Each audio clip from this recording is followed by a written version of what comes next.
5 Intangible Thefts. We are takers and not givers. We drain, bleed, leech, and suck dry. Whether it is occupying your home, using your car, borrowing money which we do not repay, or something as simple as drinking your last can of soda, our kind are recidivists in the art of stealing. We are entitled to anything and everything. Nothing is exclusively yours. We suck what you own and possess down into the plug hole of our emptiness in an attempt to fill our vast black hole. This not only applies to material items and those things which are tangible. Upsetting and frustrating as it is, when we help ourselves to your money and your possessions, there are 5 things which we always take, which are far more precious. These are high priorities for us to take from you. These are 5 intangibles that we always steal, and this is why we do it. Number 1, self-esteem. At the beginning of our interaction, you are self-assured, without being cocky or boastful. You know what you like. You're proud of your accomplishments and achievements, without feeling any need to crow about them. I am jealous of your self-esteem, and I want it for myself. I wish I could have that sense of independence, and knowing your place and role in the world and being content with it. I have to gain my self-esteem from the views and comments of others, and I long to have it already in place, just as you have. My bilious jealousy means that I want to shatter your self-esteem through my repeated put-downs, my reminders of your failings, and the trumped-up elevation of my brilliance over you. I want to snatch it away from you, use some of it for myself, and with the remainder, I want to rip it apart, leaving you unsure, uncertain, and clinging to me. I want to reverse the roles, so that you look at me and wish you had what I have. Number 2, self-confidence. You may not be a demagogue. You may not stand before a sea of faces and hold them in your rapt attention, but you knew that you did certain things well. You had confidence in your abilities, your likable characteristics, and you also knew where you had failings and weaknesses.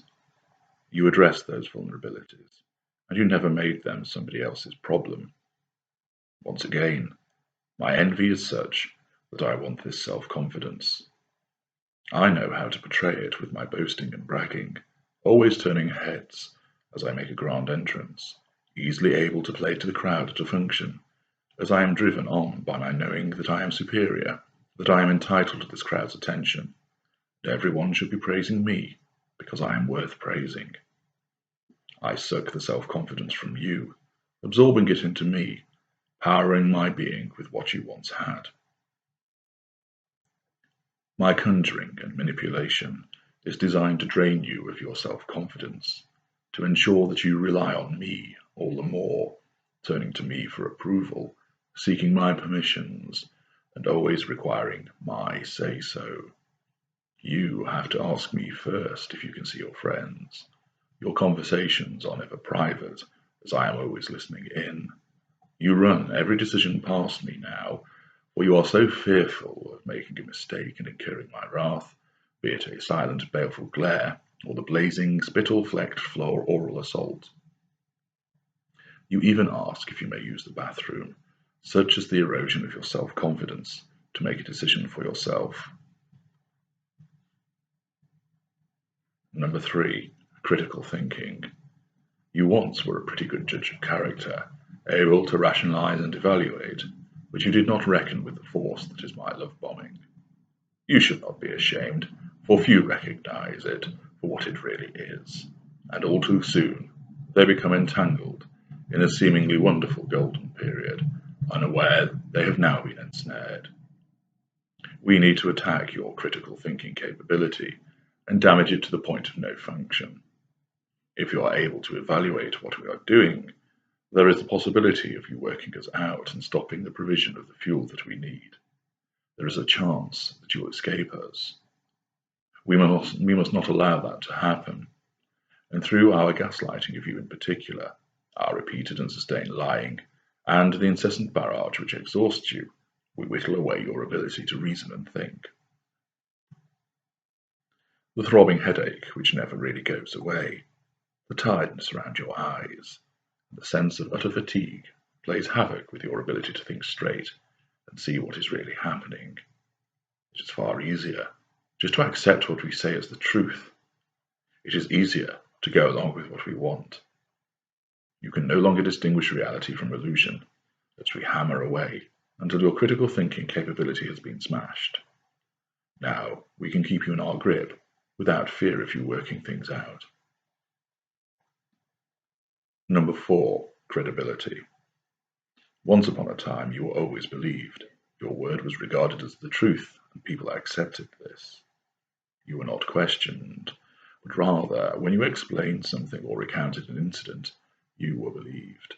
Not anymore. We take your credibility and batter it into nothingness through the repeated application of character assassinations and smear campaigns. We put you down, we scold and chastise, we tell you how wrong you are, how worthless you are, and that you are nothing without us until you start to doubt yourself. We do not stop there, however. Your credibility is shattered with everyone else. We need to smear your name to your friends, family, colleagues, and neighbors, so everyone realizes that you are an habitual liar. You tell such terrible lies about me, and also about them, that nobody can believe you any longer. Add to this your exhaustion and generally histrionic presentation as a consequence of our other manipulations. When compared with our calm appearance, then your credibility vanishes.